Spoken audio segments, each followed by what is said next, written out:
આ બાજુ તડકો છે અને આ બાજુ જો ફૂલ એચડી વાતાવરણ થઈ ગયું, કેવું એચડી. અને વાડિયા પહોંચી ગયો અને જો બરદ કાઢી નાખાશે. આજે દવા છાંટવાની, કઈ દવા છાંટવાની તમને બતાવું. તો વાડિયા પહોંચી ગયો અને જો દવા કઈ છાંટવાની તમને બતાવી દઉં. દેખાય તમને મિત્રો, જોઈ લો. સહારા કંપની ઇન્ટરનેશનલ, સહારા કંપનીનું હે ક્યુ ટોલફેરા. એમાં જોઈ લો તમે ટેકનિકલ અને સ્ટીકર છે તમારી નજર સામે. એમાં 5 ml લખ્યું છે નાખવાનું અને આપણે નાખવાનું 10 ml છે. અને આમાં લખી છે 40 ml, નાખવાની આપણે 50 ml. બરાબર છે. કપાસ મોટો થઈ ગયો છે એટલે. તો મેં તમને બે દવા બતાવી દીધી, ટોલફેરા અને સ્ટીકર. સ્ટીકર તો અત્યારે નાખવાનું ખાસ, ભૂલવાનું નહીં. બરાબર છે. તો હવે આપણે આગળ જઈએ. બરાબર.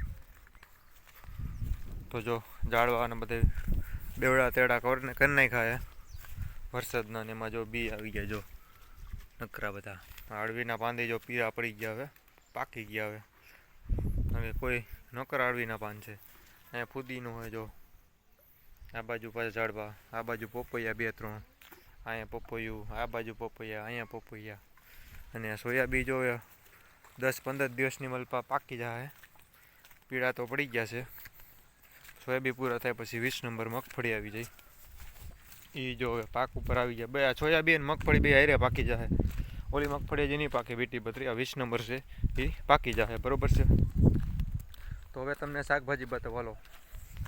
ને શાકભાજી જો એકદમ ફર્સ્ટ ક્લાસ અને હાઈ ક્લાસ થઈ ગયું. ફૂલ કુણેપ જોવો તમે, કુણેપ જોવો એકવાર. એમાં જો પાંદડા જો રીંગણીના, આ મરચીના પાન તમે જુઓ, જો છે ટોપ. જો આ રીંગણીના પાન, આ ભીંડો, જો આ ટમેટી, બધું હાઈ ક્લાસ સરસ મજાનું થઈ ગયું છે. અને ટમેટા જો દેશી ભરપૂર આવી ગયા, જો છે. જો આમાં લાગત ટમેટા આવી ગયા છે. હવે આ ટમેટી આડી પડી ગઈ ને, એમાં આપણે વસાડે આમ હાઠીકા રાખી દેવાના છે, હાઠીયું ને એવું. એટલે ટમેટા નીચે તરિયા આવે ને એટલે જમીનને ન અડે, ટૂંકમાં ઉપેરીએ. આજે મેં તમને બધી વસ્તુ બતાવી, ટમેટા, મગફળી, સોયાબીન અને કઈ દવા છાંટવાની છે. તો પહેલાં આપણે દવા ફટાફટી છાંટી દઈએ, પછી પાછા આપણે મળીએ. તો જય જવાન, જય કિસાન.